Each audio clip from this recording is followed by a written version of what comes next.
আমার নাম মোহাম্মদ আবুল আক্তার। আমার গ্রামের বাসা ভাতগড়া। মোহাম্মদ আমির আলী মন্ডল। আচ্ছা, কি ঘটনা ঘটেছে বলে? ঘটনা, আমি বাইরে থাকি, কুয়েত থাকি, আসছি আজ 10 দিন। এরপরে আমি গ্রামে আসি, এখন হঠাৎ বাসায় এসে দেখি বাসার তালা ভাঙা।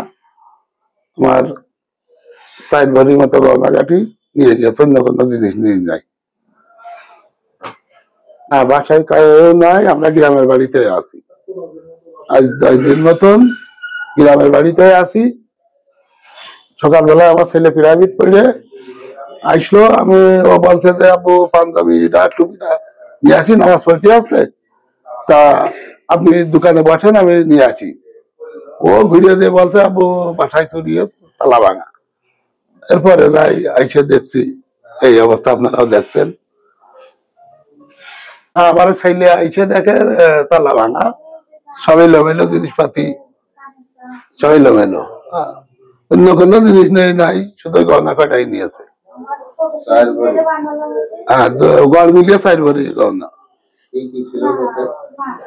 ও আমার স্ত্রীর একটা চেন ছিল 1.5 ভরি ওজন, মাইয়ের একটা চেন ছিল 1 ভরি, একটা আংটি ছিল 6 গ্রাম, তারপরে একজোড়া কানের তা ছিল 6 গ্রাম।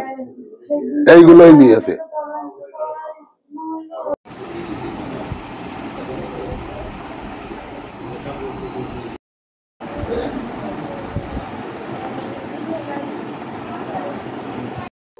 আমি সকালবেলা প্রাইভেট পড়তে এসেছি, এসে প্রাইভেট পড়ে বাসায় এসে দেখি ঘরের তালা ভাঙা, ভেঙে আব্বুর দেখে নিয়ে পরে এসেছি।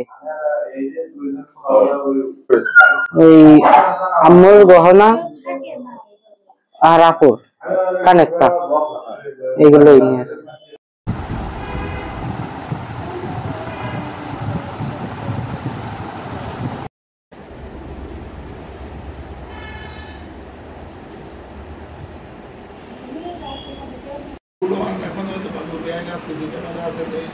ভিতরে